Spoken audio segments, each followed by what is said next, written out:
October 1949. Victory celebrations in Beijing.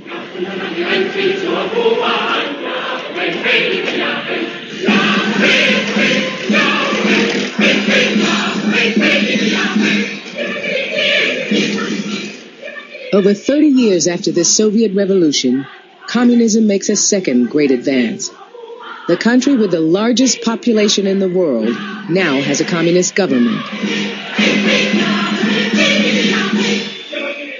Photographer Hu Bo is on the platform. The square was full of excited people chanting, "Long live Chairman Mao." But there was really only one thing on my mind, and that was to capture those precious moments with my camera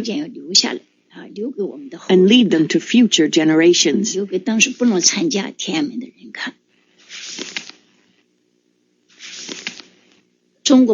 was a special day for China.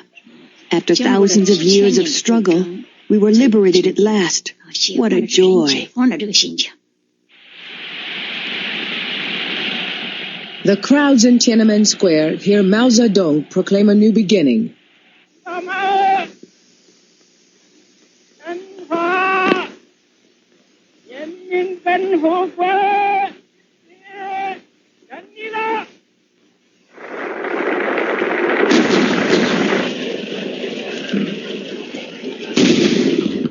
Mao says China will now be free of inequality, poverty, and foreign domination.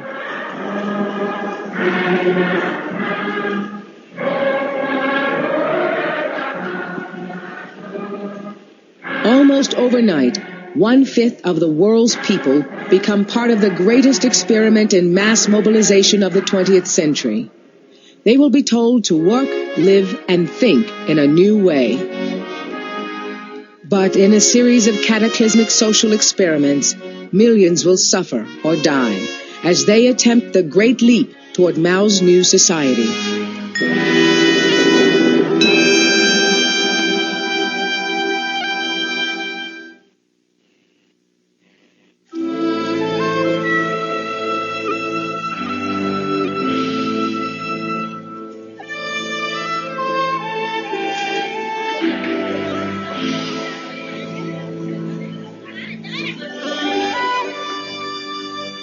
For the first half of the 20th century, most Chinese still lived in ways that had remained unchanged for generations.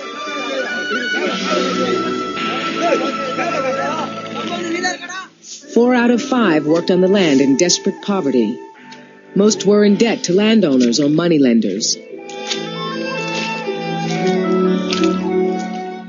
In the west of China, Hu Benshu's family were landless laborers. It was a hard life. We had very little to live on. I wove cloth day and night to make ends meet. We could only just scrape by. In the past, there was justice for the rich, but nothing for the poor. Who cared about us then? Nobody.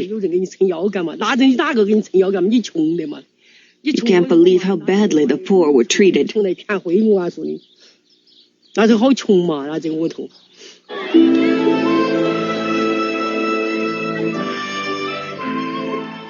The need to tackle rural poverty and modernize was recognized in the 1920s. President Chiang Kai-shek re-established a central government, ending the turmoil between rival warlords. His Nationalist Party drew support from Chinese businessmen and the landowners in the countryside. Foreigners were allowed to keep their privileged hold over trade and finance. And the nationalists believed that in time, capitalism would spread its wealth out to the other China, beyond Shanghai and the coastal cities. Nighttime in dear old Shanghai, then I'm dancing, sweetheart, with you.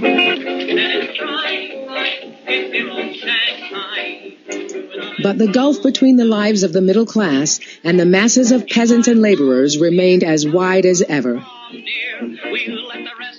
Jing Jingzhe was married to a leading Shanghai businessman. I learned how to dance and used to go out with my husband to social functions.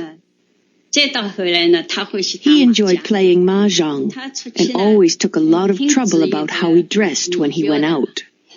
As China began to industrialize, low wages and poor conditions increased the social divide.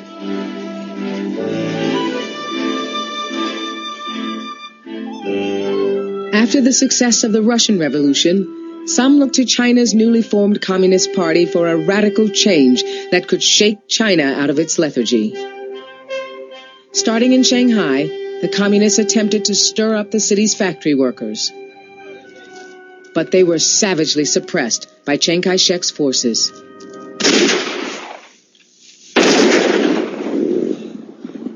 Those who survived fled to the countryside and were pursued across China. 80,000 set out on what came to be called the Long March. Fewer than 8,000 survived. From their camp in the caves of Yan'an, their leader Mao Zedong planned a new kind of revolution that would spring from the countryside rather than from the workers in the cities. In a short time, he said, several 100 million peasants will rise like a tornado or a tempest. During the Second World War, the Communists and Nationalists joined forces to fight the Japanese invaders. But when the war ended, a full-scale civil war between the two sides resumed. Mao promised the peasants land reform, and his troops treated them well. When the soldiers first came to our village, I was really scared of them. I didn't even dare sleep in my room. They told me they were the People's Liberation Army, and that I shouldn't be frightened. They slept in the street and were extremely well behaved. By the autumn of 1949, the Communists had driven the Nationalists out of all the major cities. They fled to the island of Taiwan, taking the country's gold reserves with them. Mao Zedong took over a bankrupt, devastated country and immediately set out to transform it.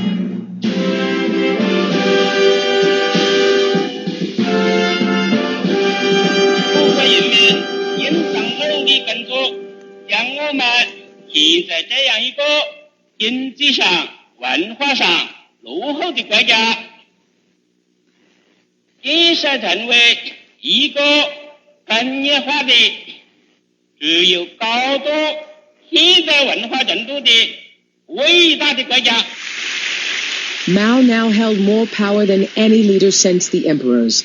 He promised a China that could stand on its own feet alongside the other world powers.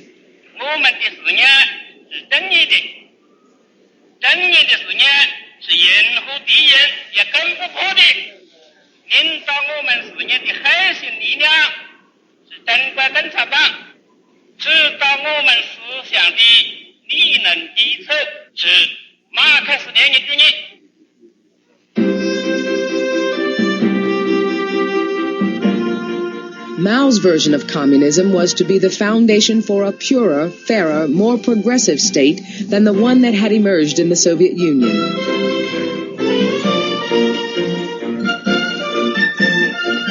It was to be a revolution in which the peasants were to take the leading role. Activists would explain the ideas of class identity and class struggle to every village and workplace and incite the peasants to speak up against enemies of the people. Chinese were now bombarded with propaganda. Traveling projection teams took films to the remotest areas, bringing the message of active socialism.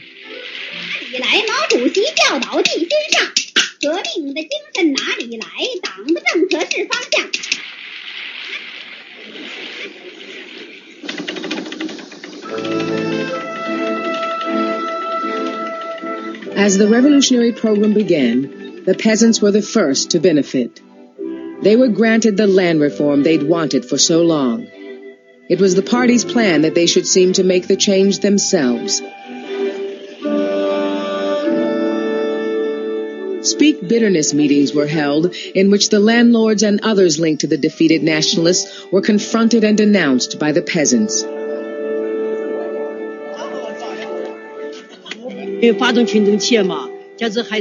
We were told to get together and ask the landlords to return land to us. We stated how much they should return and how they should return it. There was a denunciation meeting every day.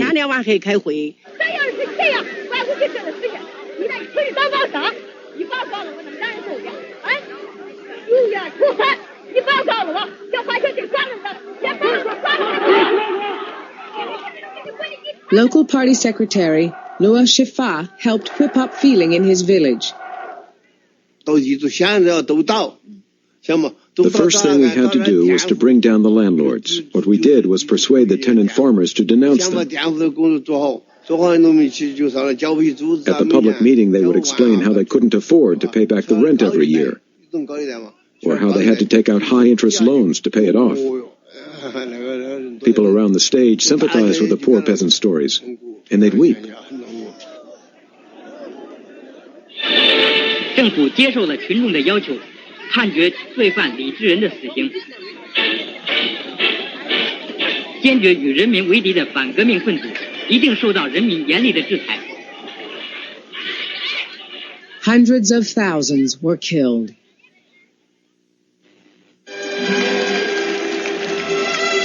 经过轰轰烈烈的土地改革，他们的苦日子从此一去不回头了。今天他们真正的翻身做了土地的主人。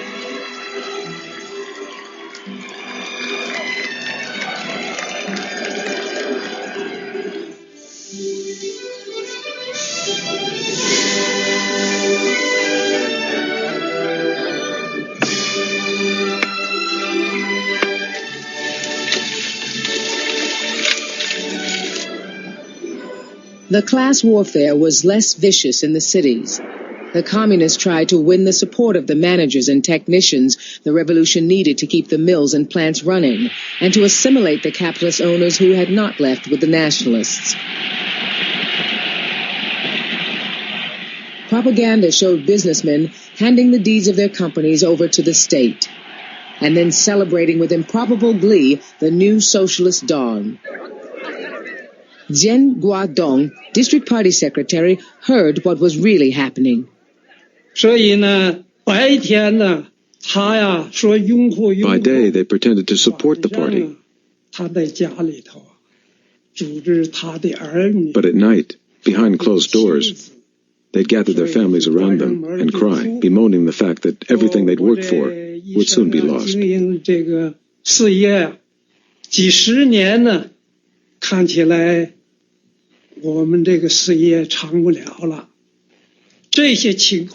When we realized this, we decided to recruit capitalists who sympathized with the party.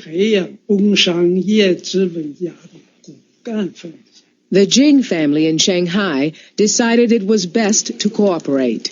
Mrs. Jing took part in a film explaining her new outlook to other wives. 金锦之在小组会上说，过去丈夫不能掌握自己的命运，做妻子的命运更是没有保障。大家走上社会主义的光明大道，就可以放心了。 After liberation, the communists didn't like businesses like my husband's, so he was in trouble. Then we studied the party's policies and decided that joint ownership with the state was the only solution. But for those who resisted, the changeover could be bloody. Chi Yoi worked at a Beijing factory. The big bosses in our factory were executed immediately. The less important ones were forced to reform through hard labor. We were asked to keep an eye on them.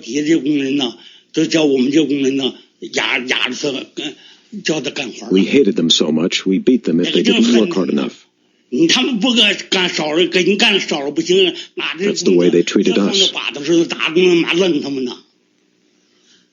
In the past, they'd been the masters. Now, we were.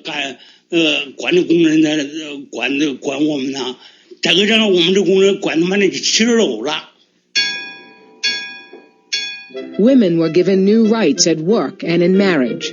The painful tradition of foot binding was abolished, and women were helped in the drive to end illiteracy.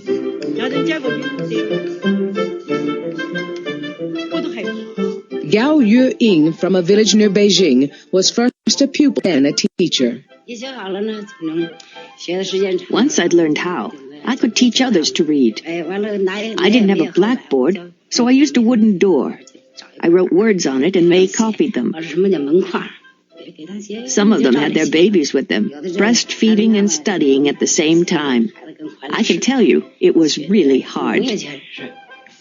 创造出了许多好办法，这种每人一块小黑板的学习方法。当他们去地里干活的时候，就把自己的小黑板插在地头上，结合生产劳动来熟读生字，真正做到了学以致用。To clean up China's dirt and disease, the communists launched mass campaigns and expected everyone to take part. Propaganda films were used to set the pace.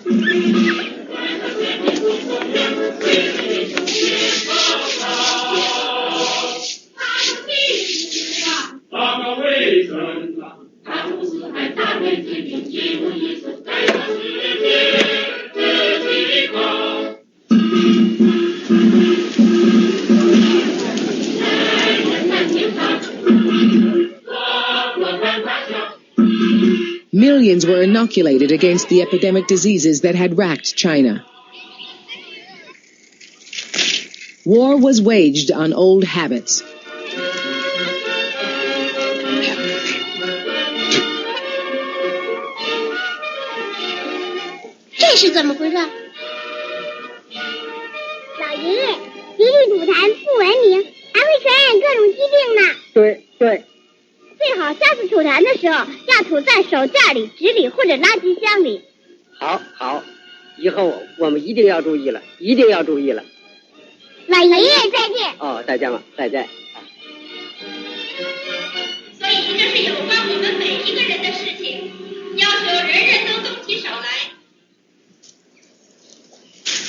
The pressure was inescapable.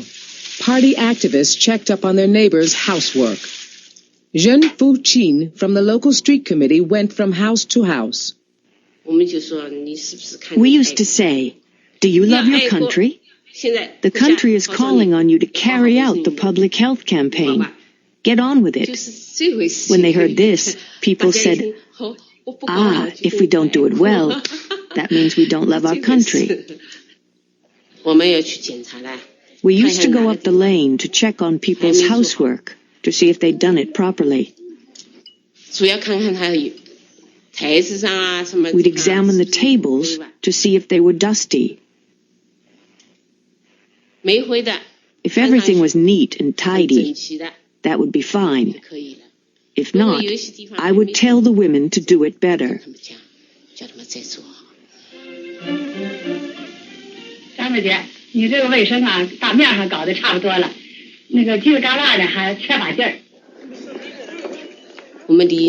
We cleaned the alley and put up posters. One said, "Everyone must help to exterminate the 4 pests."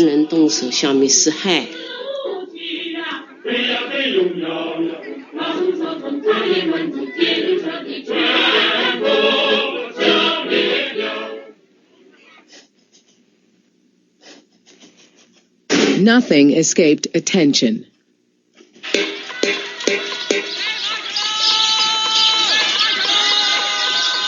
One of the official pests was the sparrow. The small birds were accused of devouring the crops. The word came down from above to mobilize the people to kill the sparrows. Villagers of all ages joined in. We were so busy, we even had to take turns to eat. The trees were really high and hard to shake, but everyone did their best so the sparrows couldn't land. We used slingshots. Some people used guns. Whoever killed the most sparrows was praised and given rewards. Those who caught fewer were criticized and encouraged to do better the next day. In fact, the campaign backfired. With the sparrows gone, more insects survived to strip the crops. The same effort to get mass participation was applied to another type of cleansing, of incorrect thoughts. People were asked to look out for neighbors or fellow workers who seemed to meet the party's description of rightists or capitalists or counter-revolutionaries. They were then denounced.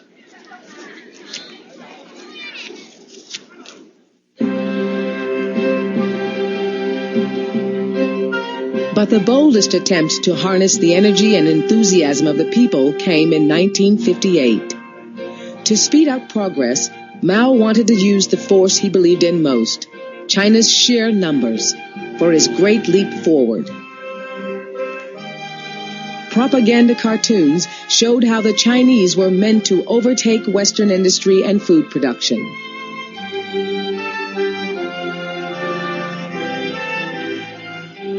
Land so ceremoniously given to the peasants after the revolution was now taken back, and the peasants were herded into huge communes. District Secretary Zhen Guodong oversaw the operation in his area. I was responsible for setting up people's communes and turned 8 agricultural cooperatives into 2 big communes. There were over 100,000 people in each one.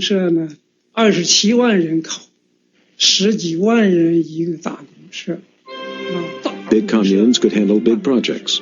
With thousands of people to do a job, things were completed in no time.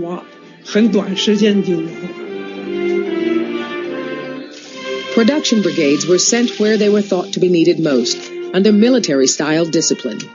The party said it was a more efficient, better, faster way to build socialism. Private ownership of land had already been eliminated. Now family life was to be destroyed as well. Peasants were to eat food cooked in central kitchens. Children would be looked after together.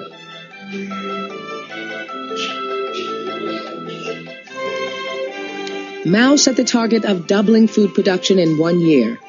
Revolutionary enthusiasm, he said, will triumph over all obstacles. He took a close interest as the peasants tried to increase yields. When the Dongsheng commune promised a record harvest, it was Zhen Guodong, the district secretary, who showed the chairman around. Chairman Mao himself visited the show field and asked how much it was expected to yield.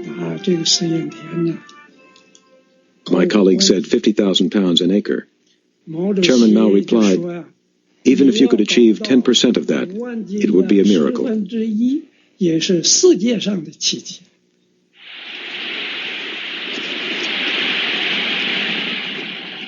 Wheat yields had typically been about 500 pounds an acre. Now the party encouraged competition among the communes to push up the yields. 会上，各乡各社的英雄们用喝干大海、斩断高山的气概，摆开了争夺水稻冠军的擂台。三官乡的好汉们首先扯起了水稻亩产3000斤，紧跟着下岗乡的好汉涌上擂台，大声喝道：“保证水稻亩产4000斤，秋后丰收上北京。”北郭乡的英雄们哪能落后？三官错施加了马，我们错施赛火箭，我们亩产5000斤。全县各乡打擂台的英雄和干部们一起宣誓，争取水稻超过10000斤。The pledges were absurd, but the communes falsified their records to back them up. 就把那个生的那个好稻子拔到那儿堆到那儿去的。We removed the already planted rice from the fields and replanted it in a show field so that we could reach our quota.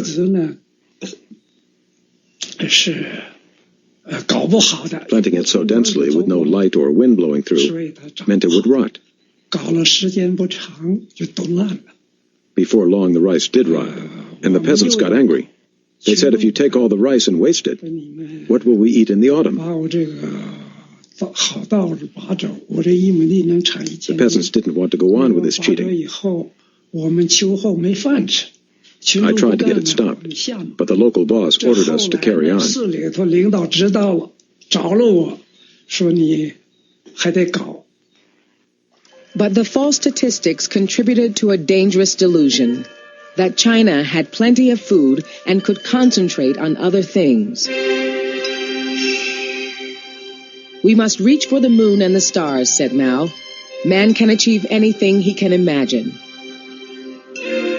Huge construction projects also pitted great masses of people against apparently insuperable obstacles.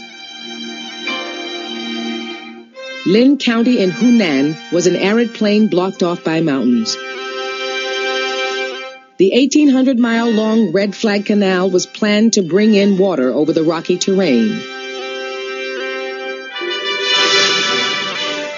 The canal workers were celebrated as revolutionary heroes.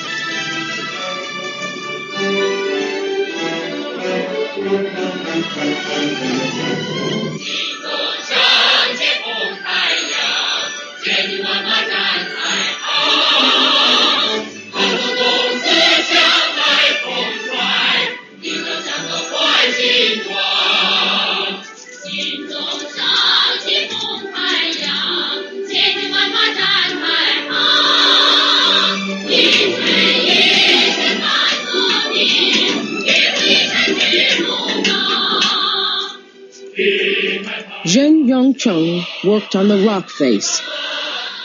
I tie a rope around my body and swing out into the air. I used a pick to remove the loose stones. When they fell, I had to try hard to keep out of the way to avoid getting my legs broken.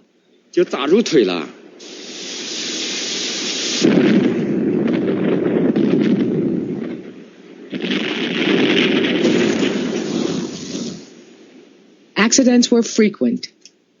Zhen Yongcheng was sent to clear up afterwards. When you were at the foot of the mountain and looked up, you could see bits of flesh glinting in the sun. I climbed down the rope. I picked up some dirt to wipe away every trace of the bodies. Otherwise, people would have been too frightened to carry on. But the canal took twice as many people and far longer to build than expected. Initially, there were 30,000 on the project. The plan was that if each person built 1 meter, the canal would be completed in 1 or 2 months. But it was all much more difficult because the canal was halfway up a mountain. In the end, it took 10 years to complete.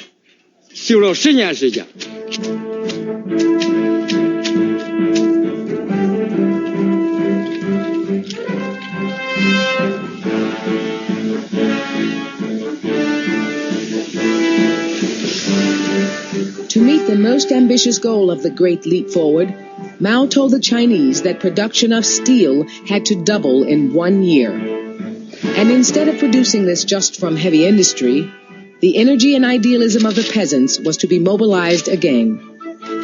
Small furnaces were built in villages and backyards across the country. They collected any scrap they could find. They melted down doorknobs, wash basins, tools. As the fever grew, people gave up their cooking woks.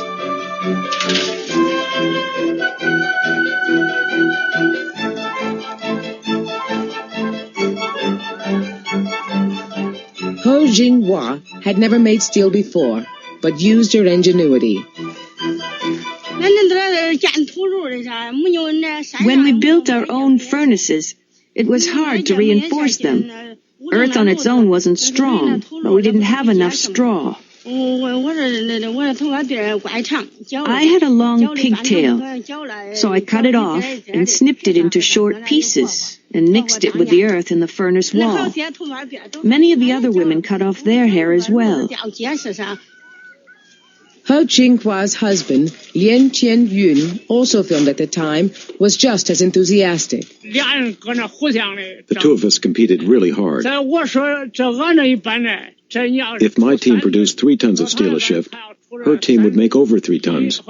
And then I would encourage my team to think of ways to beat that.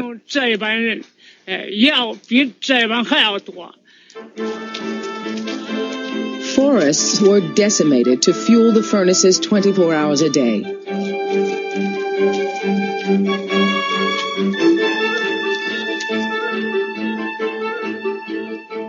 over China, almost everyone, even medical doctors, neglected their normal jobs to answer the call.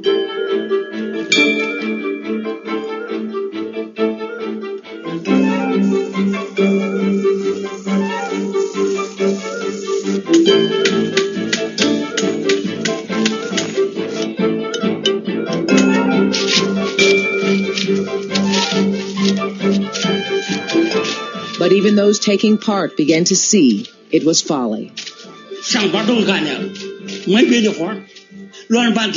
All we did was make steel and nothing else. We didn't produce anything useful.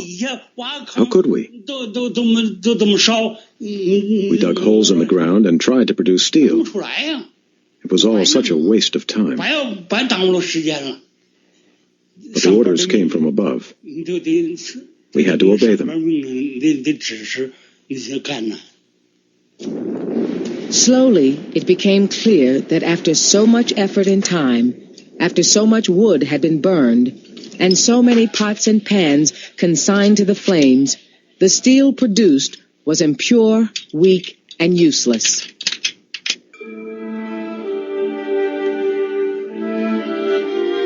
The full effect of the disastrous experiment began to be seen in 1959. While the peasants had been making steel, they had done little else. Crops had rotted in the fields. Seed hadn't been planted. Food was already short. Because of the falsely exaggerated harvest, the government had taken a bigger share of the crops to send to the cities.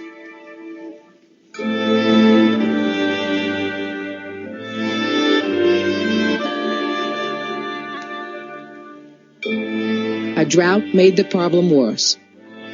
In 1960, the scarcity turned into a major famine. National food production fell more than 25%. Local Secretary Luo Shifa had been away from his village studying at a party school. When I came back from Beijing, I saw that many people had bloated stomachs from starvation. We had 1,600 starving people in our commune. Some were falling over with weakness and just lying in the road. Others died. When the peasants saw me, they began to cry. I cried too. They said to me if I'd gotten there any later, they might all have been dead.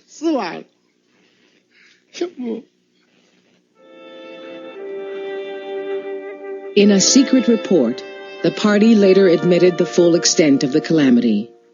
Their own figures showed that over 20 million had died from the famine. It was almost certainly more.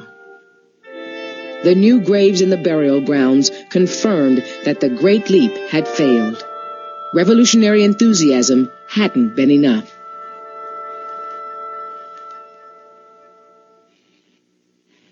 In the aftermath, Mao kept to the side and let the president Liu Shaoqi run the country. Even Mao knew that the economy had to be protected from his revolutionary zeal for the time being. So more cautious targets were set. Large communes were abandoned. Chinese peasants were allowed some land again and could sell their produce in free markets. They were allowed to live as families and return to a more normal life. Revolutionary rhetoric was toned down. There were fewer slogans. But Mao was biding his time. He feared his revolution was losing steam, and he was losing control. He saw a privileged bureaucratic class emerging as had happened in the Soviet Union. He feared the return of capitalism and materialist incentives, and believed China's chance to have a perfect socialist society was passing. Mao's supporters printed a book of quotations from his political speeches and writings and used them as the basis for a new attack on what was called the capitalist road. We still have to wage a protracted struggle against bourgeois and petty bourgeois ideology, said Mao. As he tried to regain power, Mao used a piece of spectacular political showmanship to revive his reputation.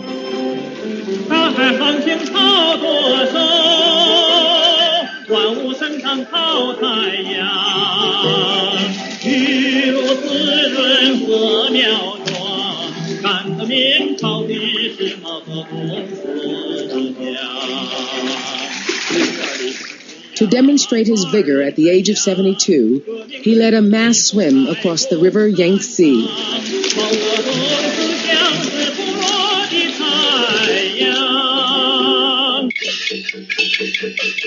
The 1,000-year-old Beijing Opera was Mao's next target. He wanted to break the thinking and attitudes of old China, and he began with her traditional culture. If the opera could be changed, then anything could be. 8 new revolutionary plays were written to replace the old stories of emperors and concubines.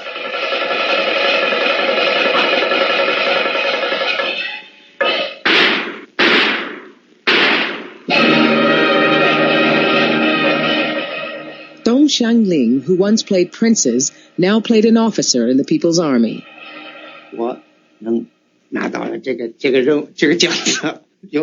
I was chosen to play this revolutionary role, and it was a great honor.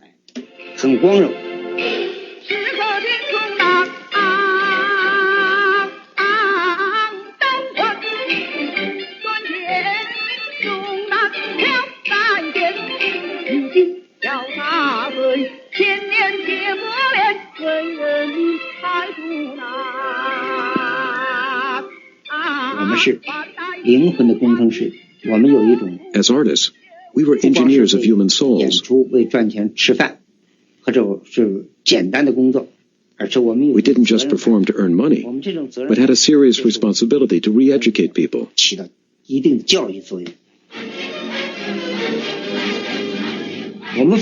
We were so happy that Chairman Mao was creatively involved in this opera.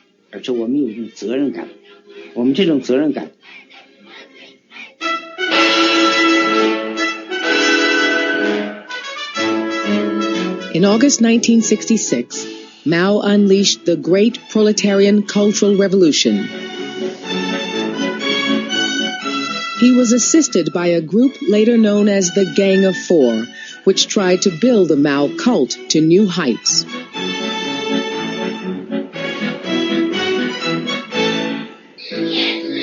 In school, children recited his message to them.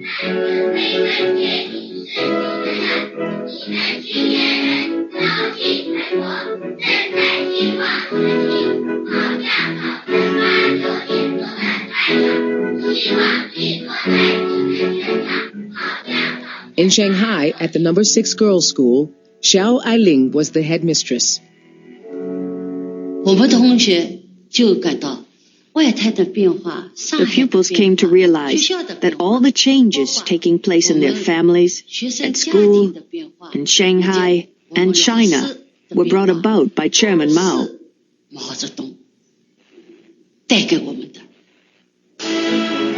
Students were used to carry the Cultural Revolution forward.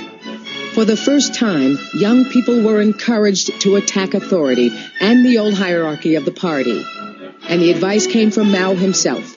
Bombard the headquarters, he said. To rebel is justified. One of the Beijing students who were the first to call themselves Red Guards was Zhong Baoqing.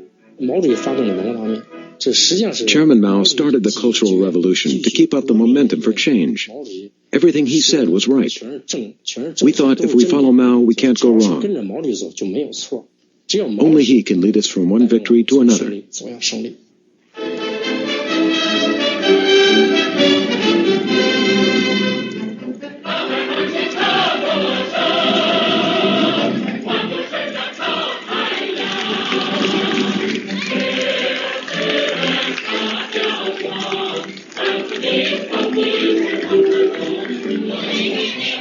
A succession of huge rallies was held in Tiananmen Square.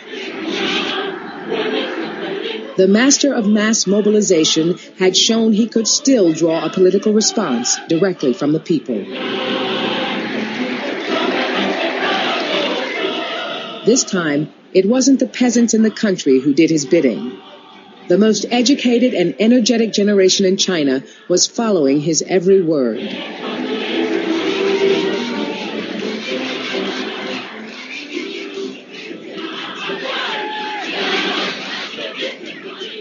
the students felt excited and liberated as never before.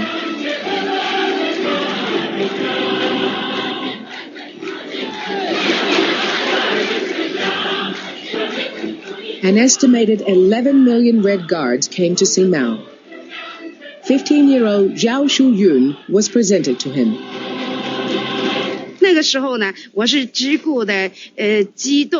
I was so overwhelmed by the excitement.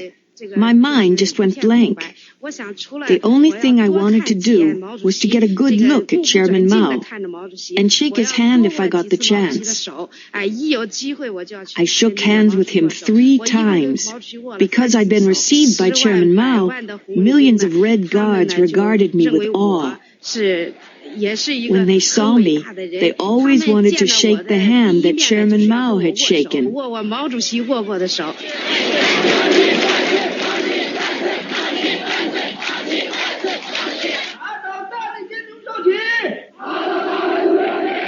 The rising fervor was directed at Mao's rivals, including President Liu Shaoqi and Deng Xiaoping.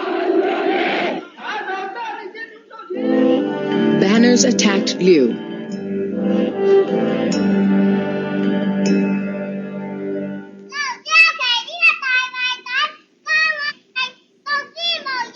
Even small children were taught to denounce Liu.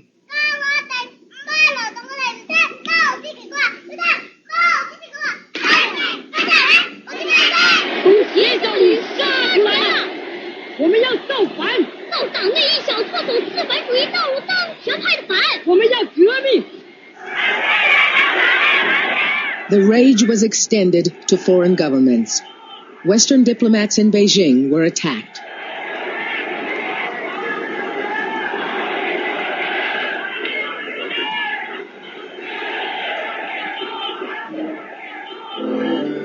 Almost anyone who was in power of any kind was denounced as a capitalist sympathizer.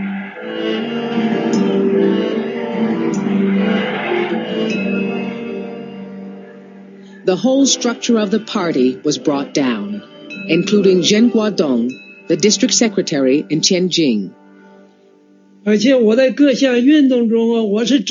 In all the previous campaigns, I'd been singling people out and telling them their mistakes. I was the one who found fault with them.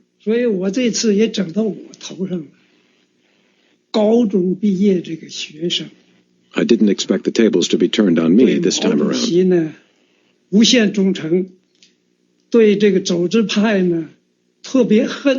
Some of the biggest high school students who were very loyal to Chairman Mao pressed my head down, twisted both my hands behind my back, and made me bend over throughout the denunciation meeting.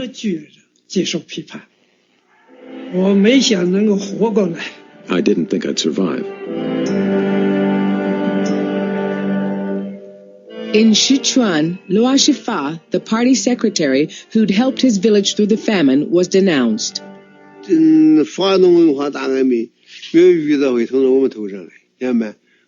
didn't expect the Cultural Revolution would affect me. Why should it? I knew I hadn't done anything wrong. I'd always had the support of the people. At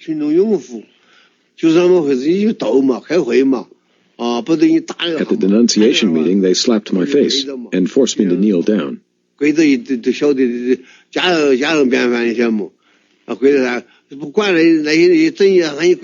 Kneeling on hot charcoal and broken glass was almost a daily routine.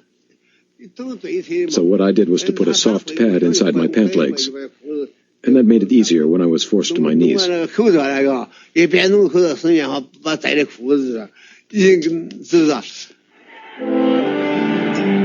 In schools, pupils attacked their teachers.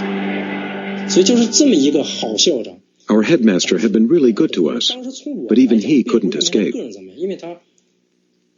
didn't hate him personally, but he represented bourgeois values, so we had to attack him.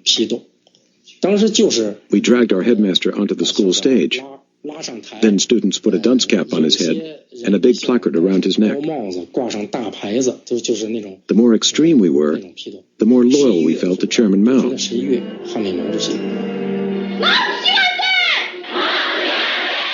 In Shanghai, the teacher who taught her class to love Mao was now accused of being disloyal.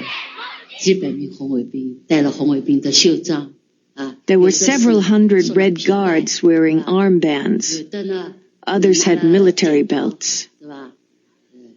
Some had scissors in their hands, ready to cut people's hair. They chopped off my hair and beat me with sticks. They ordered me to produce the Red Book and to recite that revolution means rebellion and violence. That day I was wearing a white shirt without pockets, so I wasn't carrying the Red Book with me. They said, if you're not carrying the Red Book, that means you aren't loyal to Chairman Mao. How dare you say you love Chairman Mao? You deserve to be overthrown.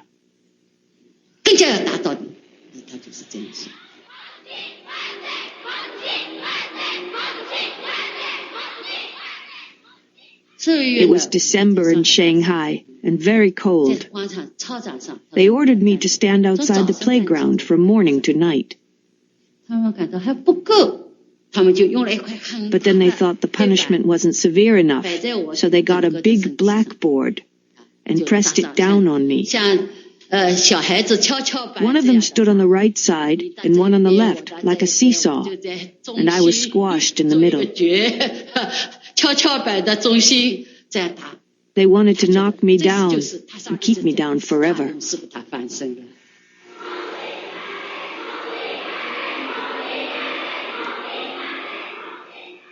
Xiao Ailing was left with permanent injuries to her face. Up to 1 million were killed or driven to suicide. The country was now in the grip of a revolutionary mania that became more and more violent and destructive. The Red Guards attacked the four olds: old habits, old ideas, old customs, old culture. Books were burned and museums pillaged.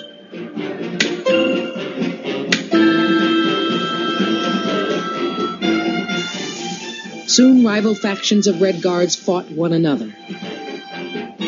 We used clubs and guns. Many were beaten until they bled. Others died. But we all felt we were the true defenders of Chairman Mao's revolution. To die for the great leader was an honor. The anarchy spread. Schools and hospitals closed. Offices and factories were in chaos.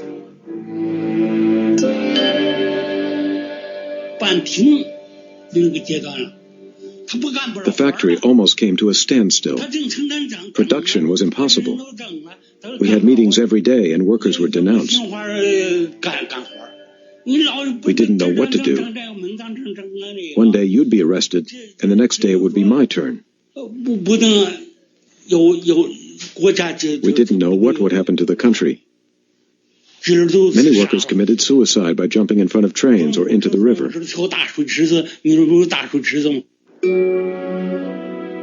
The attempt at a state of continuous revolution was impossible to keep up. Eventually, people craved the return to a more normal, stable life.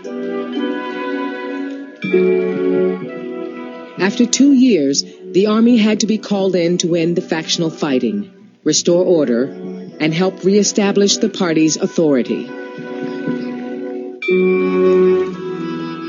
And the Red Guards were sent to the countryside to cool off and learn from the peasants.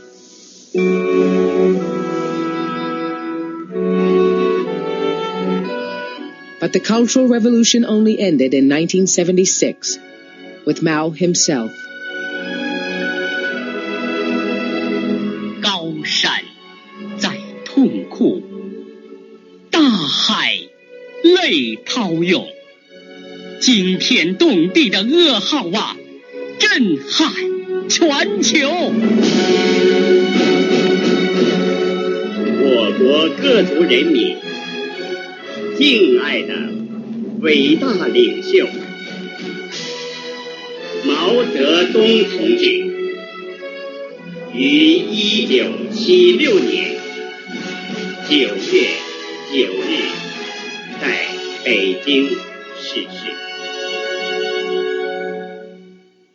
In a bid to keep the country together, the propagandists exploited the scenes of mass emotion on Mao's death.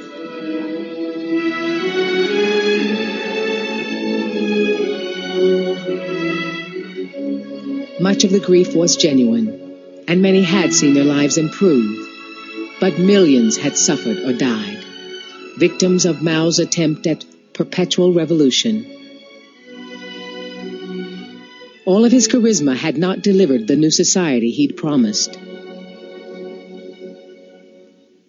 After Mao's death, his closest associates, the Gang of Four, were arrested and charged with throwing the country into chaos. His most cherished ideas were abandoned.